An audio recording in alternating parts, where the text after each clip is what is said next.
आज की कहानी। संगति बहुत बड़ी चीज़ है।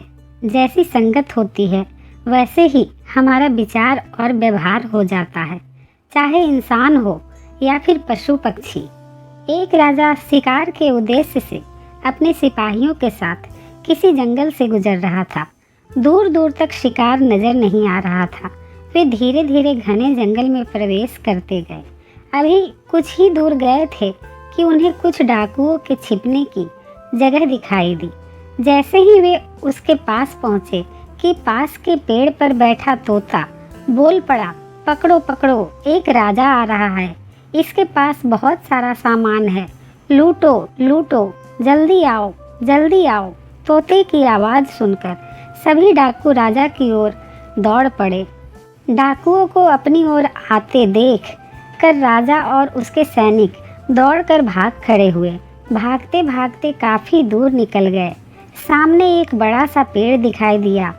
कुछ देर आराम करने के लिए उस पेड़ के पास चले गए। जैसे ही पेड़ के पास पहुँचे कि उस पेड़ पर बैठा तोता बोल पड़ा, आओ राजन, हमारे साधु महात्मा की कुटिया में आपका स्वागत है। अंदर आइए, पानी पीजिए और विश्राम कर लीजिए।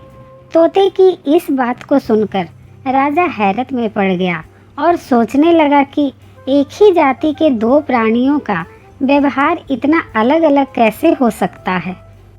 राजा को कुछ समझ नहीं आ रहा था। वह तोते की बात मानकर अंदर साधु की कुटिया की ओर चला गया। साधु महात्मा को प्रणाम कर उनके समीप बैठ गया और अपनी सारी कहानी सुनाई और फिर धीरे से पूछा, ऋषिवर, इन दोनों तोतों के व्यवहार में आखिर इतना अंतर क्यों है। साधु महात्मा धैर्य से सारी बातें सुनी और बोले, ये कुछ नहीं राजन, बस संगति का असर है। डाकुओं के साथ रहकर तोता भी डाकुओं की तरह व्यवहार करने लगा है और उनकी ही भाषा बोलने लगा है। अर्थात जो जिस वातावरण में रहता है वो वैसा ही व्यवहार सभी के साथ करने लगता है। चोर के साथ रहकर चोरी करना सीख जाता है और पंडित के साथ वह पंडित जैसा व्यवहार करने लगता है। तो ये हम पर निर्भर करता है कि हम सोच समझकर अपनी संगति बनाएं, क्योंकि संगति और कुसंगति में बस एक शब्द का अंतर होता है, लेकिन व्यवहार पूरा ही बदल जाता है। हमारे बोलने, सोचने, समझने सबकी शक्ति बदल जाती है। संगति और कुसंगति भी हम पर ही निर्भर करती है।